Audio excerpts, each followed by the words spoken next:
बिस्मिल्लाहि वस्सलातु वस्सलामु अला रसूलिल्लाह खातिमुन नबिय्यीन व रहमतुल आलमीन. We are fortunate enough today that our learned participant in the past, but now she is well qualified officer of Pakistan Administrative Service now, Sumbul Javed. She is with us. मैं चाहूँगा कि आप उनसे कोई सवाल कीजिए, कैसे उन्होंने तैयारी की, कामयाबी के असबाब क्या थे उनके. तो पहले सुंबल थोड़ा सा, हाँ बेटा, आप अपना इनको तारफ करवाइए कि कब आपने किया, ज्वाइन किया, ट्रेनिंग के किन किन मराहल से गुजर चुकी हैं और आप किस स्टेज पर हैं. और फिर आप you will be open to them for their questions and you will be responding to them.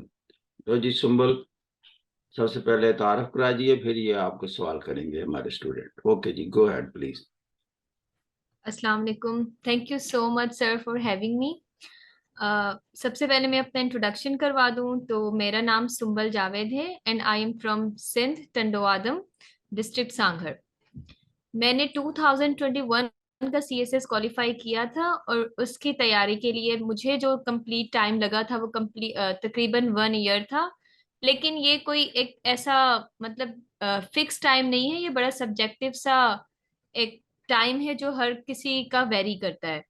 तो मुझे तकरीबन 1 साल लगा था और सीएसएस 2021 क्लियर करने के बाद फिर मेरी सीटीपी यानी कॉमन ट्रेनिंग प्रोग्राम जो ऑलमोस्ट 5 मंथ्स की थी वो मेरी कंप्लीट हो चुकी है और अब मेरी specialized training program Pakistan administrative service में कंटिन्यू है.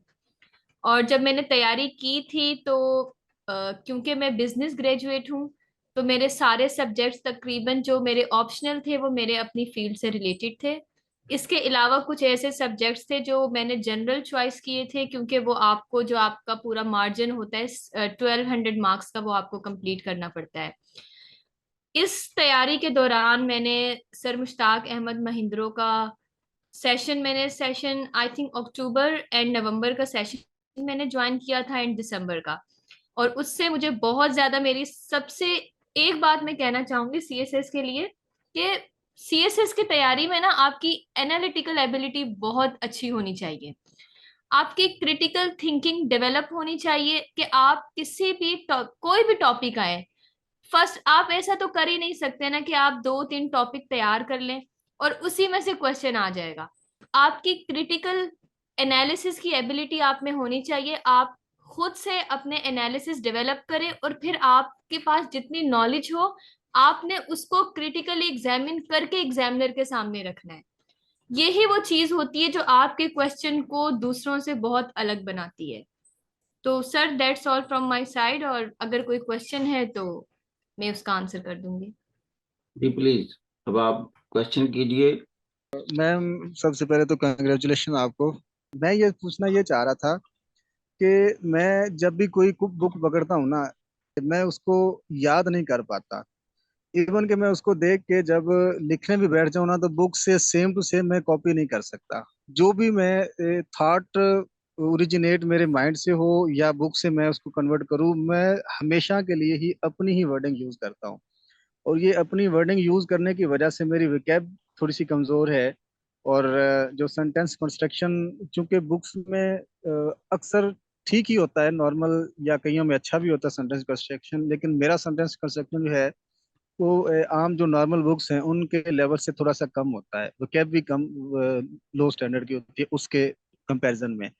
तो इसको मैं क्या करना चाहिए? इसको इम्प्रूव करना चाहिए या मुझे ये एबिलिटी पैदा करनी चाहिए कि मैं सेम टू सेम बुक से याद करूं, जैसे अक्सर लोग रट्टा लगा के याद करते हैं? Thank you so much sir Mohammad Yaqoob Tajra. आपने जो बात की है सबसे पहले बड़ा अच्छा आपका क्वेश्चन है और ये सबके लिए मैं एक बात कहना चाहूंगी. सबसे पहले तो एक बात आप लोग जहन में बिठाएं कि सीएसएस का जब हम आंसर देते हैं, चाहे वो ऐसे का पेपर हो आपका, चाहे वो कोई और आपके ऑप्शनल कंपलसरी में से जो भी हो, एग्जामिनर आपसे डिमांड नहीं करता कि आप बहुत ही ज्यादा कोई फैंसी वर्ड्स यूज करें या इतने डिफिकल्ट वर्ड्स यूज करें जो आपकी तहरीर को वो सबसे मुनफरिद बनाएंगे. ये सिर्फ एक मिथ है, ऐसा कुछ भी नहीं है. वो आपसे डिमांड करते हैं कि आपने सिंपल लेकिन करेक्ट इंग्लिश लिखनी है. अगर आप अपनी थॉट्स को सिंपल अल्फाज में बयान करने की काबिलियत रखते हैं, आपका क्वेश्चन दूसरों से वैसे ही अलग हो जाएगा।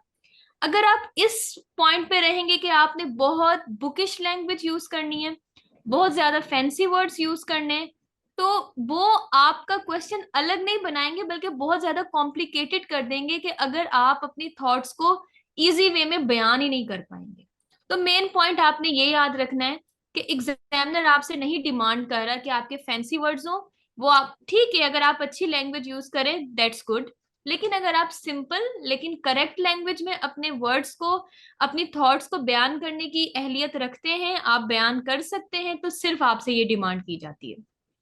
सेकेंडली, आपने जो बुक वाली बात की कि आपसे याद जो भी था कि याद नहीं होता या रट्टा नहीं लगाया जाता, तो सीएसएस को आपसे रट्टा डिमांड नहीं करता। और ना आज तक, मैं अभी सीटीपी में थी तो तकरीबन 210 हम प्रोबेशनर्स थे, तो उन 210 में से कोई एक ऐसा भी केस नहीं होगा जिन्होंने रट्टा लगा के सीएसएस पास किया हो। आप जब बुक पढ़ते हैं तो वो बुक आप नॉलेज के लिए पढ़ रहे हैं। आपके दिमाग में जब नॉलेज आएगी, फिर जैसा क्वेश्चन आएगा आपने उसको वैसा फ्रेम करके आंसर देना है आपने, जिसमें आपका क्रिटिकल एनालिसिस भी होना चाहिए। तो ये तो अगर आपकी बात है कि आप रट्टा नहीं लगा सकते, तो ये कोई आपकी कमजोरी नहीं है, बल्कि आप कोशिश करें कि आप उससे सिर्फ नॉलेज लें, आप उससे मेन पॉइंट्स लें, आप अपनी क्लैरिटी करें, अपने कॉन्सेप्ट्स को क्लियर करें। आपके कॉन्सेप्ट्स क्लियर होंगे तो सवाल कोई सा भी आ जाएगा पेपर में, आप उसको उसी तरह से मोल्ड करके लिख सकते हैं। ये रट्टे वाला कॉन्सेप्ट या बुकिश लैंग्वेज यूज करना, ये मैंने ऐसा कुछ नहीं किया था, तो इसलिए मैं इसकी एडवाइस भी नहीं करूंगी। थैंक यू, आई होप आपको समझ आ गया होगा। अगर फिर भी आपको अगर किसी चीज में क्लैरिटी चाहिए तो यू कैन आस्क। मैं इससे पहले ना एक इंटरव्यू दिया था असिस्टेंट रजिस्ट्रार कोऑपरेटिव्स का, पंजाब पब्लिक सर्विस कमीशन से। और एक मेरा अभी करीब ही है मेरा इंटरव्यू आने वाला इंस्पेक्टर का एफबीआर में। इन जर्नल मैं ये पूछना ये चाह रहा हूँ कि इसका रेशनल जवाब क्या होना चाहिए, कि अगर आपका ऑफिसर आपको कहता है कि आप करप्शन करें, या आप अपने ऑफिसर को करप्शन करते हुए देख रहे हैं, तो आप उसको रोकेंगे नहीं रोकेंगे? क्या आप, चूंकि एक हायरार्की होती है ऑफिस में, तो इसको कैसे, इस क्वेश्चन को हैंडल करना चाहिए, ये मैं पूछ रहा हूँ कि मैं उसको क्या जवाब दूं अगर वो बार बार मुझसे दोबारा पूछे तो। प्लीज इस पे थोड़ा सा कमेंट करें। बहुत अच्छा क्वेश्चन है, ये आपका इंटरव्यू से रिलेटेड क्वेश्चन है। आपने जो क्वेश्चन किया है, अब मैं इसको दो पार्ट्स में करके इसका आंसर दूंगी। कि पहली जो आपका पहला वाला पार्ट था, वो आई थिंक इससे रिलेटेड था कि अगर आपको क्लैरिटी ना हो जिस केस के बारे में आपसे पूछा गया है, तो पहली बात तो ये है कि जब आप इंटरव्यू पैनल के सामने बैठे हैं और आपसे अगर वो किसी केस का पूछते हैं, आपको उसके बारे में जितनी क्लैरिटी है ना, सिर्फ आप उतनी ही बात करें। आपने अपनी तरफ से ना तुक्के नहीं लगाने हैं कि आप इम्प्रेस करने की उनको कोशिश करें कि आपको बहुत कुछ आता है। इंटरव्यू पैनल को पता होता है कि हर बंदे को हर हर बात की नॉलेज नहीं हो सकती, दैट्स इम्पॉसिबल। तो आपको अगर उसके बारे में नॉलेज है तो आप उसकी तरफ जाएं। अगर आपकी लिमिटेड नॉलेज है तो बिल्कुल जैसे आपने कहा कि आप उनको आंसर दें कि सर मेरी लिमिटेड नॉलेज के मुतालिक मुझे सिर्फ इसके बारे में इतना पता है। सेकेंडली, अब आपने जो दूसरा पार्ट था जो करप्शन वाला आपने कहा, देखिए ये तो वैल्यूज है ना। आई थिंक मैं जो आपकी बात समझ रही हूँ वो ये अक्सर लोगों के जहन में होता है कि अगर हम ऑफिसर्स के खिलाफ बोल देंगे, जो इंटरव्यू पैनल होगा वो ऑफेंड ना हो जाए, ये होता है उसका मकसद जो आप क्वेश्चन करना चाह रहे हैं, जो मैं समझ रही हूँ। देखिए, अब ये जो जिस तरह आपने टैक्सेशन सिस्टम की बात की है ना, ये तो कुछ वीकनेसेस हैं हमारे टैक्सेशन सिस्टम की, जिसमें टैक्स इवेजन है। तो आप इस पर तो अपने जो आपके ख्यालात हैं आप इसका खुल के इजहार करें, आप इसमें कोई गलत बात नहीं है कि इतना टैक्स इवेड हो रहा है, हमें इसको खत्म करने की जरूरत है, हमें अपना टैक्स बेस बढ़ाने की जरूरत है। जिस तरह वापडा है फॉर एग्जांपल, कि अगर हम उसमें कहते हैं कि बहुत सारी ट्रांसमिशन लाइंस हैं उसमें बहुत ज्यादा लीकेजेस हैं, और जो और इलीगल सिस्टम चल रहा है, तो हमें वो कर्टेल करने की जरूरत है। तो ये तो कुछ ऐसे पॉइंट्स हैं जो उनको भी पता होता है और ये बिल्कुल वैलिड हैं। अगर हम करेंगे तो इस पे कोई हमारे मतलब ऐसी बात नहीं होगी कि हम उनको ऑफेंड कर देंगे। और करप्शन की आपने बात की, अब देखिए ये तो वैल्यूज है ना, कि अगर आपको कोई बोले कि आपने करप्शन करनी है, चाहे आपका हायर बॉस है, तो इसका तो आंसर एक बिग नो होना चाहिए ना। इसमें तो कोई सेकंड ओपिनियन ही नहीं है कि आप इससे डरें कि नहीं जो सामने बैठा है पैनल वो ऑफेंड ना हो जाए। ये तो हमारी वैल्यूज की बात है। इवन जब हम सीटीपी में थे या एसटीपी में हैं हम, तो जितने भी सीनियर ब्यूरोक्रेट्स आते हैं वो हमें बार बार यही कहते हैं कि ये सिस्टम है पाकिस्तान में इलीगल, बहुत सारे काम होते हैं, लेकिन हमने ही इन सब चीज को रोकना है ना, क्योंकि एक सोसाइटी में नेगेटिव एलिमेंट्स लाजमी पाए जाते हैं, और जो पूरा लॉ का सिस्टम बनता है वो उसको कंट्रोल करने के लिए बनता है। और हम जितने भी 12 ग्रुप्स जो एलोकेट होते हैं वो इसीलिए होते हैं ना, कि हम जो ये नेगेटिव एलिमेंट्स हैं इनको खत्म करें और एक बिल्कुल स्मूथ तरीके से सोसाइटी आगे चले, हर डिपार्टमेंट अपना अपना काम करे। और हर डिपार्टमेंट में लूप होल्स होते हैं जिसको हमने दूर करने की हमें कोशिश करनी चाहिए। तो इसमें कोई सेकंड ओपिनियन नहीं है, आपने करप्शन का आ जाए, कुछ भी आ जाए, जो आपकी वैल्यूज के खिलाफ बात होगी आपने उस पर खुल के बोलना है कि बिग नो टू करप्शन, बस कि इस पे तो कोई सेकंड ओपिनियन नहीं है ना। आपका बॉस कह रहा है, कोई भी कह रहा है, आपने उसके खिलाफ भी जाना है, आपने कि इसकी बात तो नहीं मान लेनी है सिर्फ ये सोच करके वो आपका बॉस है या आपकी प्रमोशन पे फर्क डाल सकता है, कुछ भी नहीं है। जो वैल्यूज के खिलाफ बात होगी वो आप कितने भी ऊपर फोरम पे चले जाएं, किसी भी इंटरव्यू में चले जाएं, आपने उसी तरीके से बात करनी है। Thank you. गुड। अब इनके अलावा कोई और बात करना चाहे? सवेरा शाह। जी अस्सलाम वालेकुम मैम। वालेकुम अस्सलाम। मैम मेरा क्वेश्चन ये है कि यानी आपने करंट अफेयर्स और इंग्लिश के प्रेसी को कैसे तैयार किया था, लाइक कौन सी ऐसी स्ट्रेटेजीज थी जो आपने अडॉप्ट की थी उस वक्त? थैंक यू सवेरा। देखिए, जो प्रेसी होती है उसका सबसे पहला उसूल तो ये होता है कि आप उसको एक बार पढ़ें पहले। आपको बिल्कुल आइडिया नहीं होगा एक बार पढ़ के, सिर्फ मेरे ख्याल से 5% ही आइडिया होगा उस पैराग्राफ का। फिर आप उसको सेकंड बार पढ़ें, फिर आप उसको जब थर्ड बार पढ़ेंगे ना, तो आपके जहन में एक आइडिया आ जाएगा कि ये किस टॉपिक के बारे में है और ये क्या कह रहा है। फिर मैं तो इस तरह से करती थी कि फिर मैं उसको पूरा अपनी वर्डिंग में लिखती थी कि 1/3 बन जाए, और वो थोड़ा ज्यादा बनता था जब आप फर्स्ट ड्राफ्ट लिखते हैं। फिर उसको और देखकर, और जो ओरिजिनल पैराग्राफ है मैं फिर उसको कंपेयर करवाती थी कि कुछ ऐसे पॉइंट्स तो नहीं है जो बहुत इंपॉर्टेंट है जो मेरे रह गए हों, फिर मैं उसको और शॉर्ट करती थी। तो यही तरीका होता है बेसिकली, प्रेसी का मकसद यही होता है ना, कि जब आपके पास ये एबिलिटी हो कि इतने बड़े बड़े जब पैराग्राफ्स आपके पास आते हैं, तो ना आपके जो हायर अप्स होते हैं उसके उनके पास इतना टाइम नहीं होता कि आप वो पूरा एक साथ पढ़ सके। तो आप उसको समराइज करके, और जो उसका ओरिजिनल पैराग्राफ में आइडिया है, बगैर उसके ओरिजिनल आइडियाज को खत्म करे आप उसको अपनी वर्डिंग में लिख दें, बस। ये होती है प्रेसी। और और एक जो प्रेसी का बहुत इंपॉर्टेंट पार्ट होता है वो उसकी हेडिंग होती है, जो टाइटल होता है। जब आप 3 बार पैराग्राफ पढ़ते हैं ना, तो आपको समझ आ जाता है फौरन जहन में कि ये कह क्या रहा है, इसकी थीम क्या है। तो आप उसी से रिलेटेड आप टाइटल दें, और टाइटल कोशिश करें कि वो बहुत ज्यादा लॉन्ग ना हो, वो छोटा हो। क्योंकि मैंने भी ये मिस्टेक की थी कि मेरा टाइटल थोड़ा सा, एक जब मैंने प्रेसी की मैं तैयारी करती थी तो सर को ही मैं चेक करवाती थी, तो मेरा टाइटल लॉन्ग हो जाता था। तो आप लोगों ने ये ख्याल रखना है कि टाइटल आपका शॉर्ट हो, और जो आपकी थीम हो, जब आप 3 बार पढ़ेंगे तो आपको समझ आ जाएगा। थर्ड आपका था करंट अफेयर का सवाल। करंट अफेयर्स एक ऐसा सब्जेक्ट है जो आपका थ्रू आउट ही चलता है, जब तक आप सीएसएस की तैयारी कर रहे होते हैं, जब तक आप डे नहीं देते। इवन जब आपका इंटरव्यू भी आ जाता है, तो उस इंटरव्यू का जो दिन होता है उसका जो न्यूज़पेपर होता है ना, उसमें से भी क्वेश्चन कर लेते हैं कि आज ये हुआ है, तो इसके बारे में आपका क्या ओपिनियन है। तो ये आपका थ्रू आउट चलता है। लेकिन इसको तैयार करने का एक तरीका ये होता है कि जो टॉपिक्स एग्जामिनर ने दिए हैं आपको सिलेबस में, आपने सबसे पहले उसकी हिस्ट्री देखनी है। जैसे फॉर एग्जांपल पैलेस्टाइन इशू है, अभी करंट अफेयर का टॉपिक है, लेकिन जब तक आपको इसकी हिस्ट्री मालूम नहीं होगी ना, तो आप करंट अफेयर को ग्रेस्प भी नहीं कर पाएंगे, ना आप उसको रिलेट कर पाएंगे।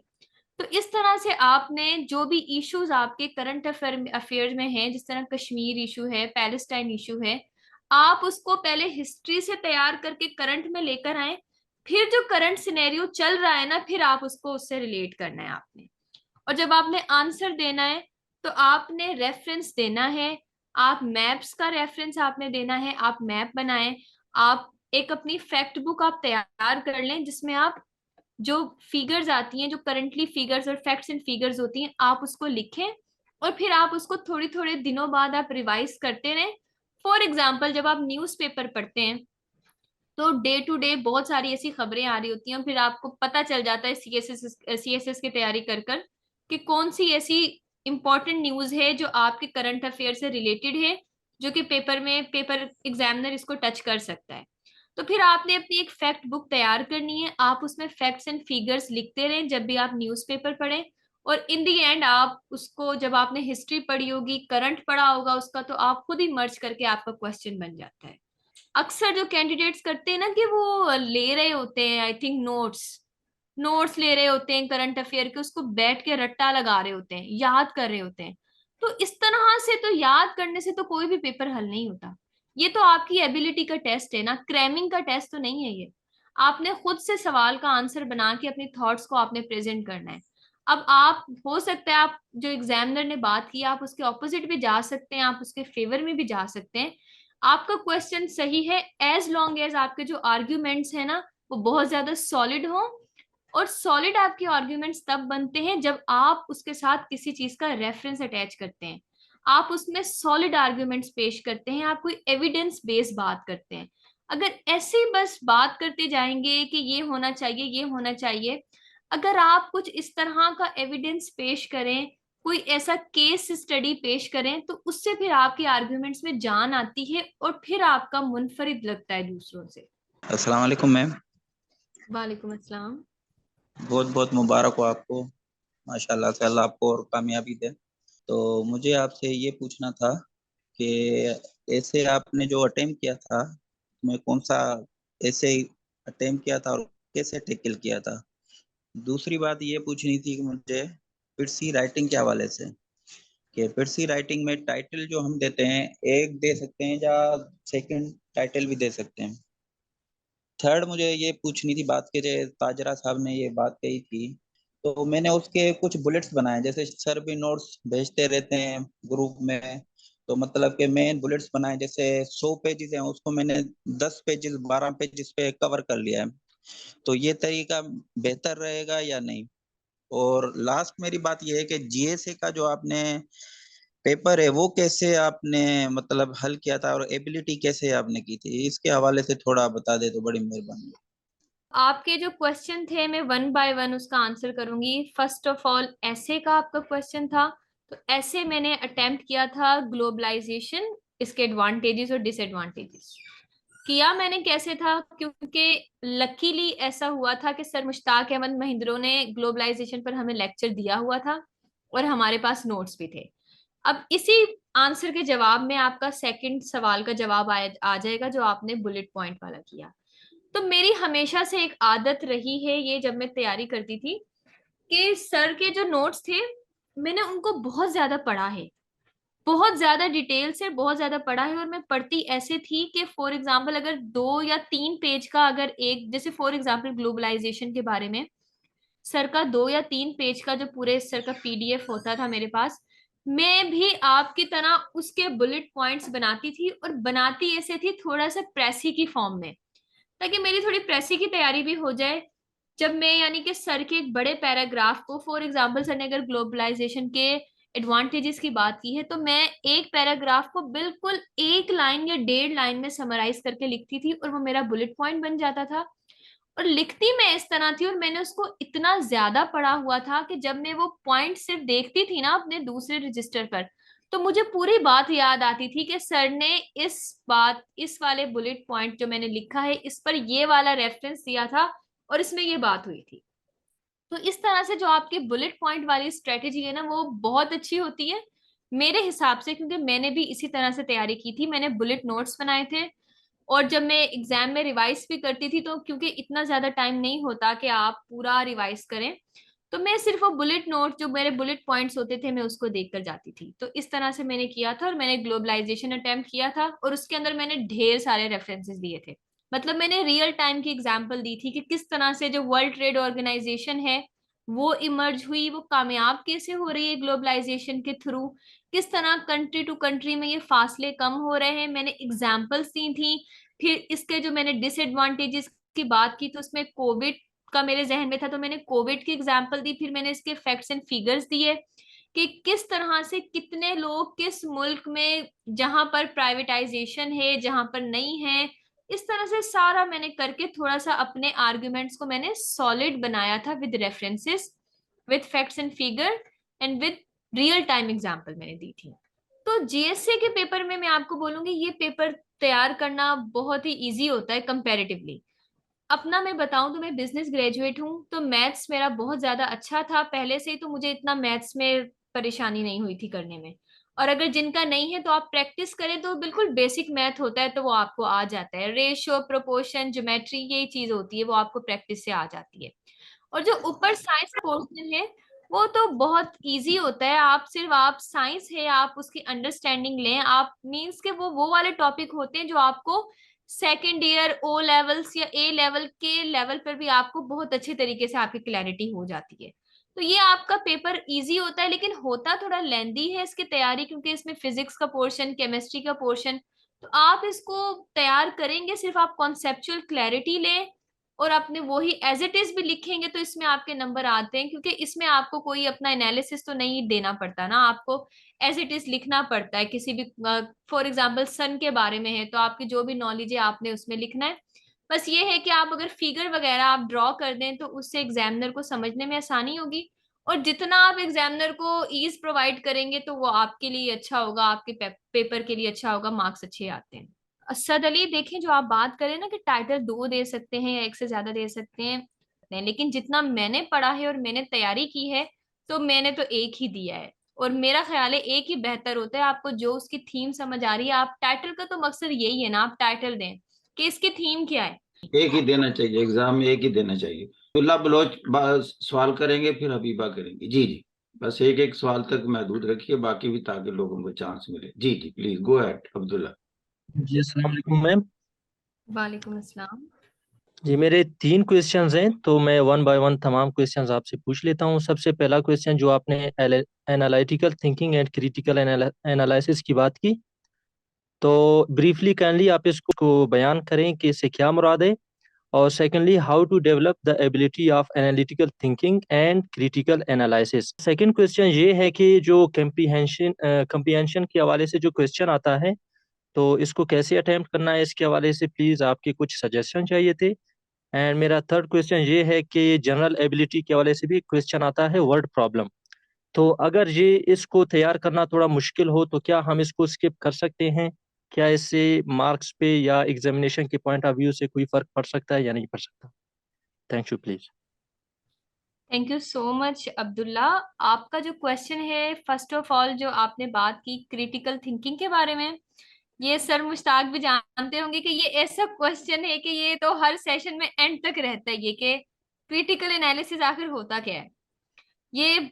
और ये बहुत ज्यादा इंपॉर्टेंट है, ये हर कैंडिडेट को, जो सीएसएस का कैंडिडेट है, ये आना चाहिए क्रिटिकल एनालिसिस।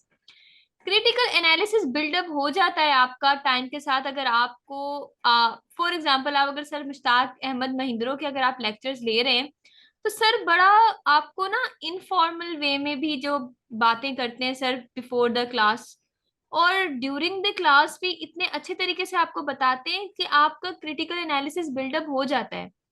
ये होता क्या है, मीन्स कि आप एक टॉपिक को आप खुद एनालाइज कर सकें, आप उसके प्रॉस भी देख सकें, आप उसके कॉन्स भी देख सकें, और फिर एंड में आप अपना कमेंट्स आप अपने पेश करेंगे आपने इससे क्या ड्राइव किया।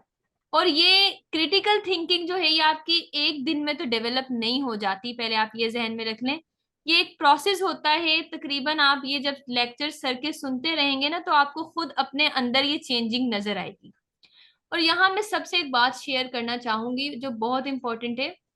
ये इसलिए नहीं है बात के मैं अगर सर के सामने हूं तो मैं सर की बहुत ज्यादा तारीफ करूंगी, बिल्कुल मैं ऑनेस्ट अपनी एक बात कह रही हूँ। मैं जब सीएसएस की तैयारी कर रही थी तो मैंने तकरीबन 1 साल तैयारी की है और सर के पास में आई हूँ अक्टूबर में। तो अक्टूबर में आने से पहले मैं भी इसी तरह थी जिस तरह सब होते हैं कि आप एक टॉपिक लिया, उसको बुक से पढ़ा, उसके बुलेट्स नोट तैयार कर लिए, उसकी नॉलेज ले ली, जी ये चीज ये है। लेकिन जब मैंने सर की क्लासेस ली तो आपको क्लासेस लेके अंदाजा होता होगा, अगर वही वाले टॉपिक हैं अभी जो मेरे टाइम में थे, फॉर एग्जांपल ग्लोबलाइजेशन हो गई, सिविलाइजेशन हो गई, मुख्तलिफ टॉपिक्स, एजुकेशन पर बात हो गई, तो सर उसको बड़े अच्छे तरीके से आपको उसके नेगेटिव साइड्स भी दिखाते हैं और उस केस के जो भी स्टडी हो रही है उसके पॉजिटिव साइड भी दिखाते हैं। और आपको एनालाइज करना सिखाते हैं कि आपने खुद से आपने कैसे बिल्डअप करना है, किस तरह आपने नेगेटिव पॉजिटिव साइड को देखना है, और फिर आपने एंड में अपना एक ओपिनियन पेश करना है। इसको कहते हैं क्रिटिकल एनालिसिस।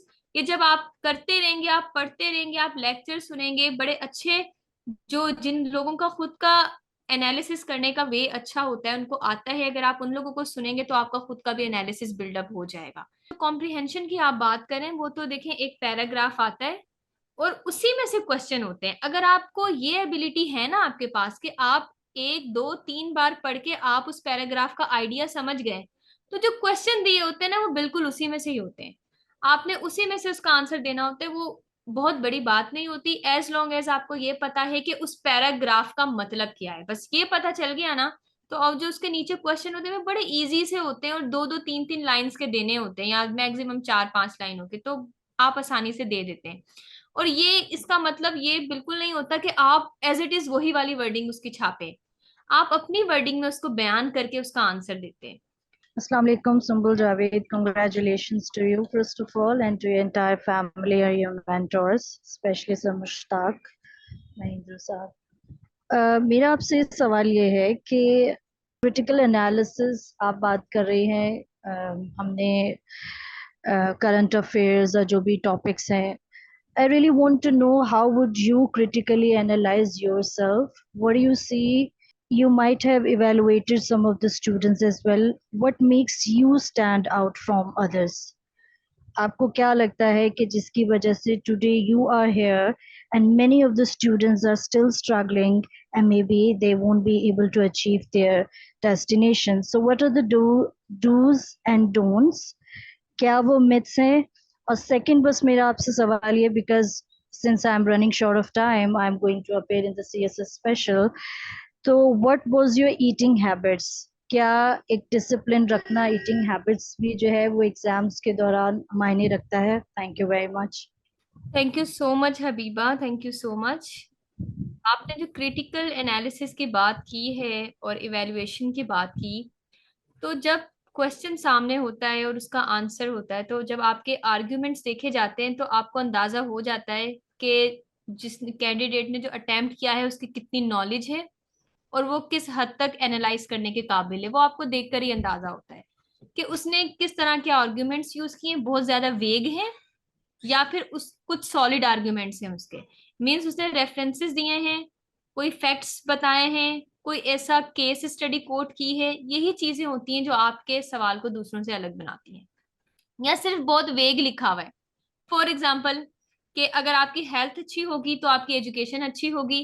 अब अगर आप इस पॉइंट को लेते हुए आप इसको किसी केस स्टडी के साथ कर दें, लिंक कर दें किसी के साथ, कि फॉर एग्जाम्पल के अब मुझे एग्जैक्ट याद नहीं आ रहा, लेकिन ये है कि किसी एक रीजन में ऐसा हुआ था कि जहाँ के वहां के बच्चों की बहुत ज्यादा हेल्थ ठीक नहीं थी, तो एजुकेशन पर, लिटरेसी रेट पर बहुत ज्यादा असर आ रहा था, इनरोलमेंट रेट पर भी।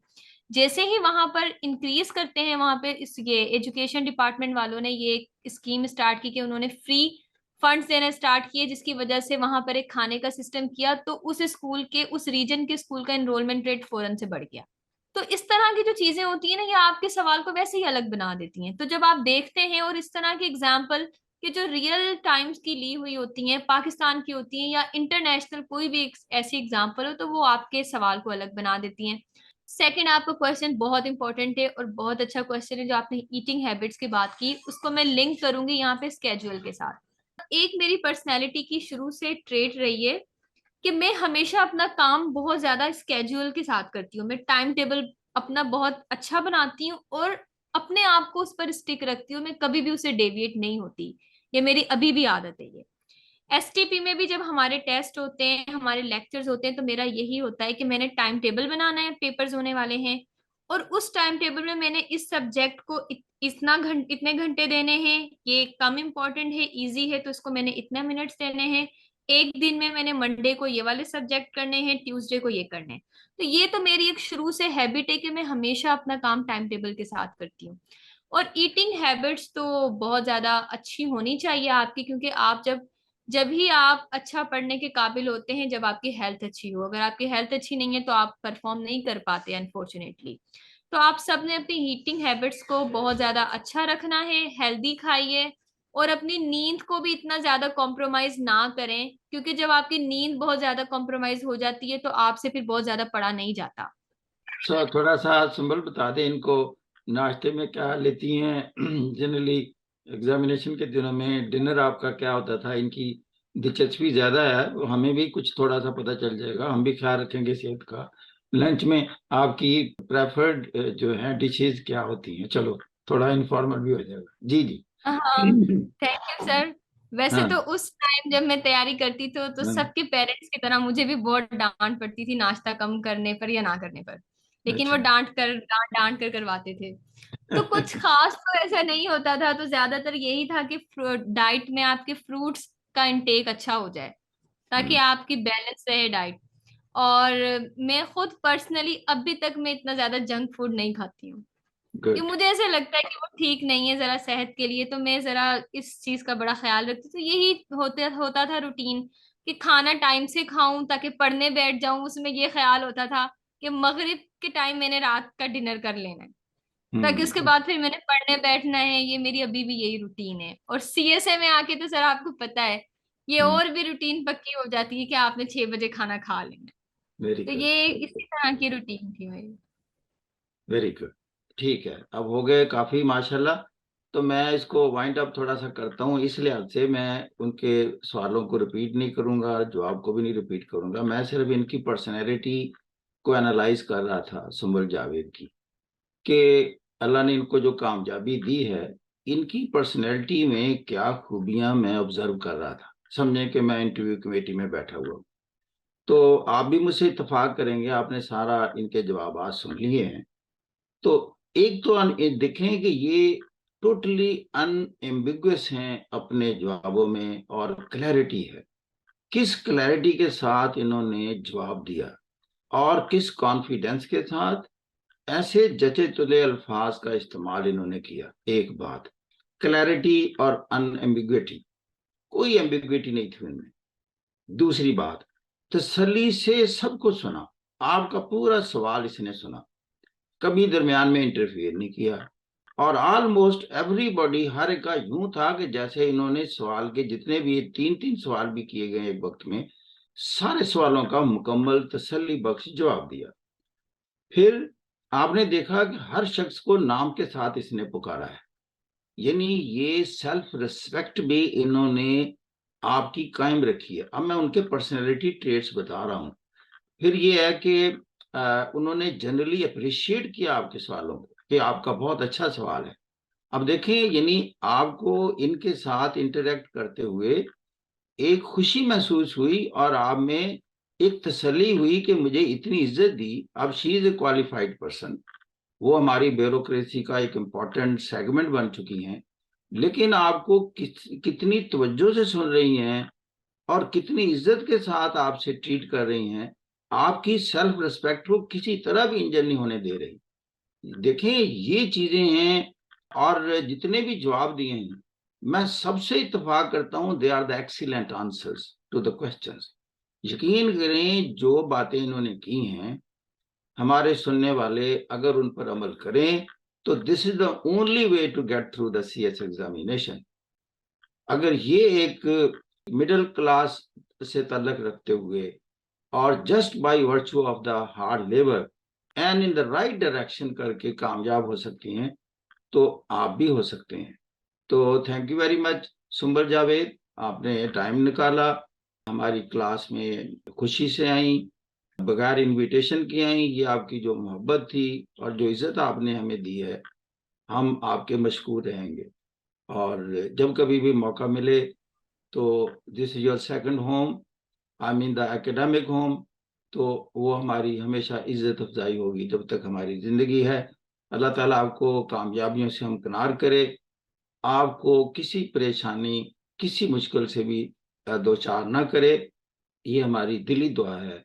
और हमें यकीन है, जिस तरह की आपकी पर्सनैलिटी डिपिक्ट हो रही है, इंशाल्लाह you will be very prominent in your own colleagues as well, in your own bureaucratic setup as well. Sir thank you so much. मेरी तरफ से भी आपका बहुत बहुत शुक्रिया कि आपने सेशन में मुझे टाइम दिया और मुझे बहुत ज़्यादा खुशी हुई कि मैंने सारे कैंडिडेट्स के सवाल जितना बहुत मैंने कोशिश की थी कि मैं इनको जवाब दे सकूं। कुछ की क्लैरिटी हो पाई होगी उनको और कुछ की नहीं हो सकी, तो उसके लिए माजरत, लेकिन मैंने अपनी तरफ से पूरी कोशिश की। और मैं आपकी बहुत मशकूर हूँ कि आपने मुझे अपने सेशन में टाइम दिया, और ये एक मेरे लिए बहुत बहुत ऑनर की बात है कि मैं आपके सामने आपके सेशन में बात कर रही हूँ। Sir, thank you so much once again. Sir, दुआओं में याद कीजिएगा। Thank you. Okay, ji. Thank you very much. Ji. God bless you.